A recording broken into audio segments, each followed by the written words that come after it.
Okay, that wraps up the day on first go at a rough draft of Opus 10 number 8, uh, Chopin Etude. A lot of probably the hardest one I've done yet. I had a lot of trouble with figuring out what to do in the bass register here, and I figured out how to make it light and sort of like trying to figure out how to make it just, I don't know, bouncy. The rhythm's a very bouncy, sort of lighthearted rhythm. But what ended up working well was finding that sort of like bounciness through the harmonics. And that's really what kind of unlocked the whole rest of the conception of this piece. So this is a really actually very, like, I guess, complicated harmonic setup. Everyone has its own harmonic.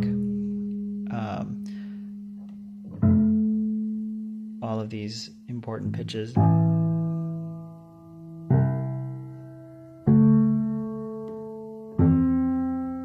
Very clear harmonics.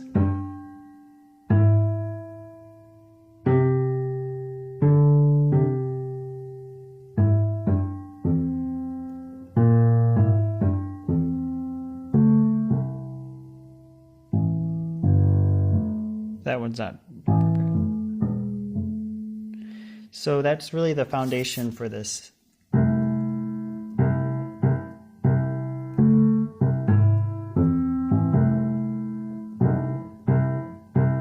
So the bounciness of the piece kind of gets obscured by the harmonics sometimes in the same register. A lot in this area for the harmonics. So a lot of jumping around through the harmonics, and it was an interesting effect that really unlocked how the rest of the piece would go, and not just what I was going to prepare with all these fish hooks going way up high here, and the bolts in the mid register, and then keeping this tenor register open, but not just in the preparation, but also in the way I played. One of the more demanding for changing the way I have to play, maybe on par with Opus 10 number 1, because I have to balance a totally different sound world. Instead of big, strong bass notes, it's now muted harmonics. And that's really the foundation for everything. So it's much lighter overall, which is achieving, I guess, the lightness of this particular etude. But it made it a really interesting challenge just from a pianistic level of how to actually bring out these effects. And then also what to just, what to include where. Took a lot of trial and error.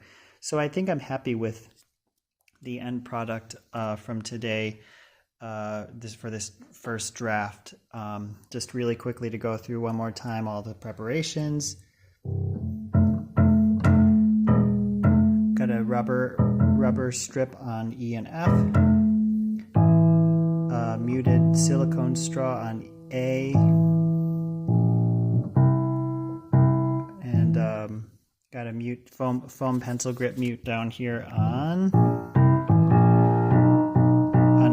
a B natural.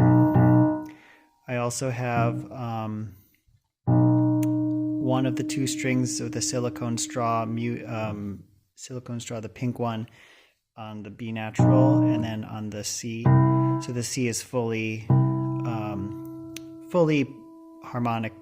harmoniced up. And then I have D on a harmonic silicone straw, F harmonic silicone straw, G harmonic silicone straw, A harmonic silicone straw. B flat is just muted with a foam pencil grip right near the tuning pegs. Another foam pencil grip right near the tuning pegs on on D and on C. So B flat, C, and D are all foam pencil grips. Next register up would be starting on C, middle C. So everything from there to middle C, from C3 to C4 is open.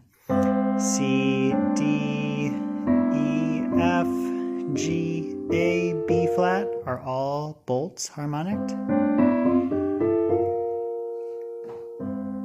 And thick bolts too. And then from C, F, G, C, F, G, A, B flat are all fishhook screws. B flat has, yeah, no, never mind. That just looks funny, but they're on separate strings. Anywho, so that's that, and then B natural, C, D, F, G, A, B flat, C, these are all fishhook screws, F, G, A, B flat. I could probably add more fishhook screws actually now that I'm looking through this now in a few spots that might be okay. But it might not be. It might be good to keep it open too. It adds for power in the middle part of this.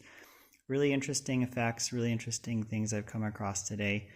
I have something to practice now that's a little different from ever before on the Chopin Etude Opus 10, number 8.